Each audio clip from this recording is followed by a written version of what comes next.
proper sniper games are few and far between. As it stands, Rebellion Development's Sniper Elite and CI Games' Sniper Ghost Warrior franchises are the only two that focus on sniper warfare as a whole.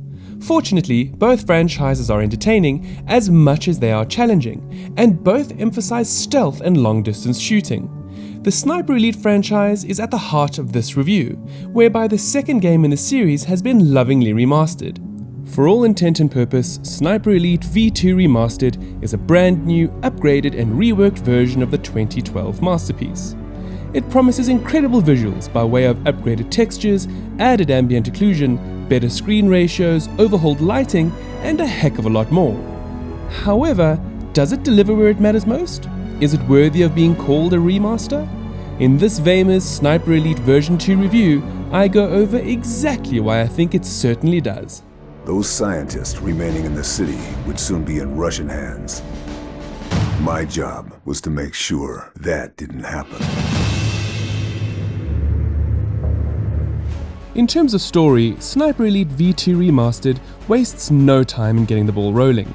As soon as you start the campaign, it throws you into the thick of things, with nothing but the introductory cutscene to get you going. In the game, you play as Karl Fairburne, a master sharpshooter and elite marksman. The first few missions are set during the final days of World War II, as the remaining Nazi forces try their darndest to rule over what is left of Berlin. Here, it is up to OSS operative Fairburne to take to the streets, ruin buildings, and even watchtowers and mountainous sniper nests, all in a bid to take out the last group of men with the power to make the world burn.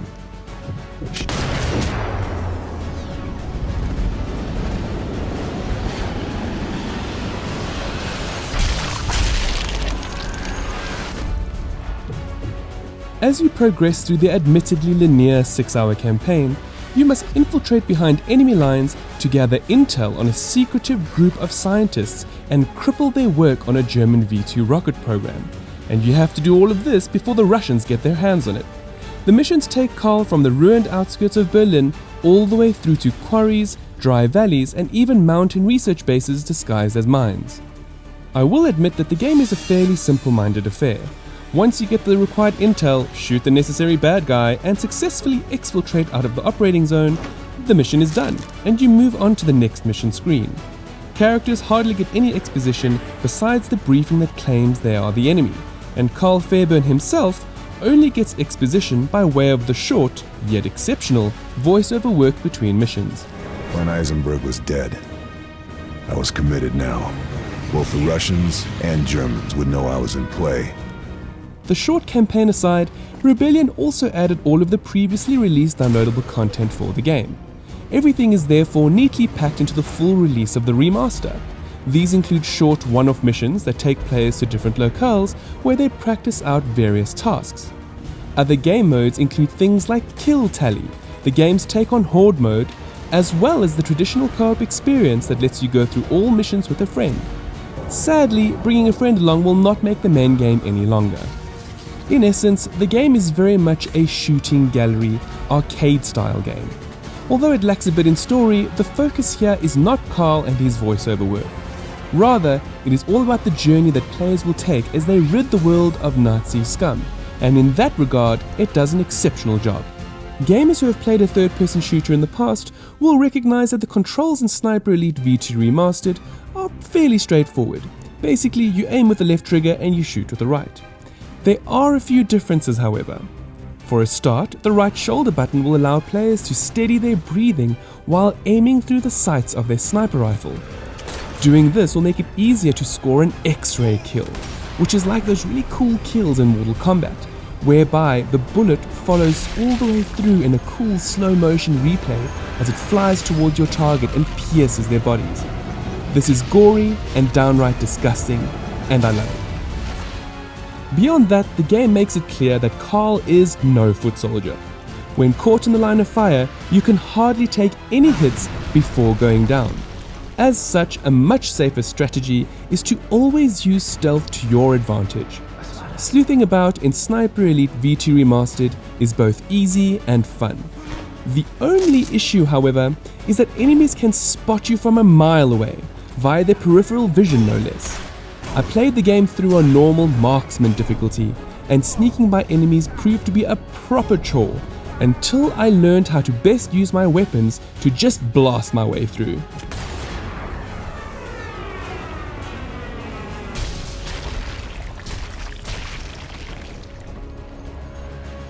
Putting aside my own challenges with the stealth aspects of the game, I must mention how cool it is to be able to pick and choose different characters to play with.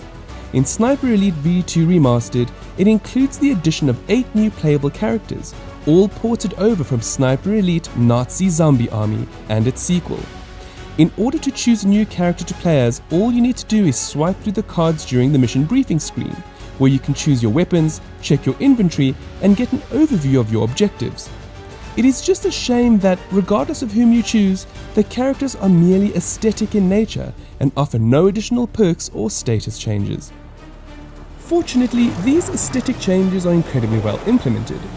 Rebellion not only ported new characters to the game, but also a host of new features that, I think, gives the game the remastered tag that effectively makes Sniper Elite V2 Remastered the definitive edition of the game.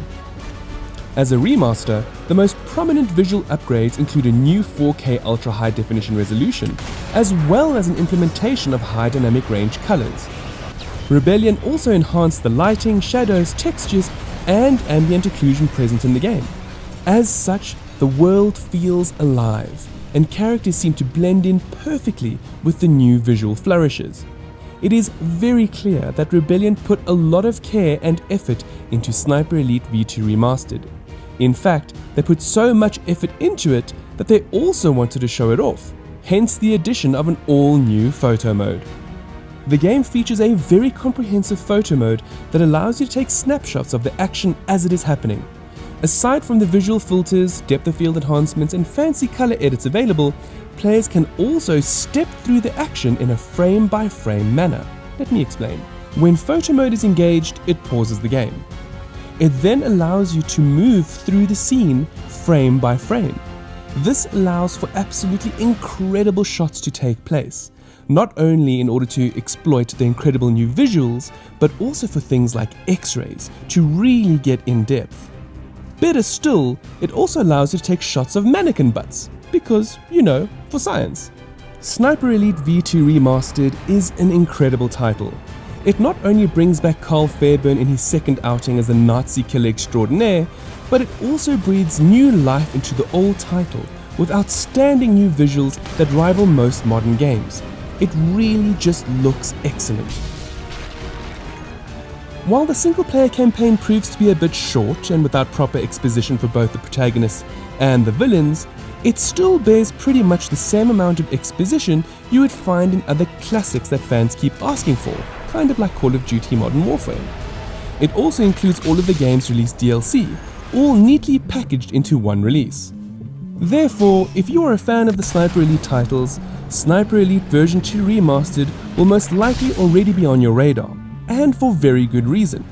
However, if you are on the fence about buying it or new to the series, all you need to know is that Sniper Elite V2 Remastered currently offers the definitive Sniper Elite experience.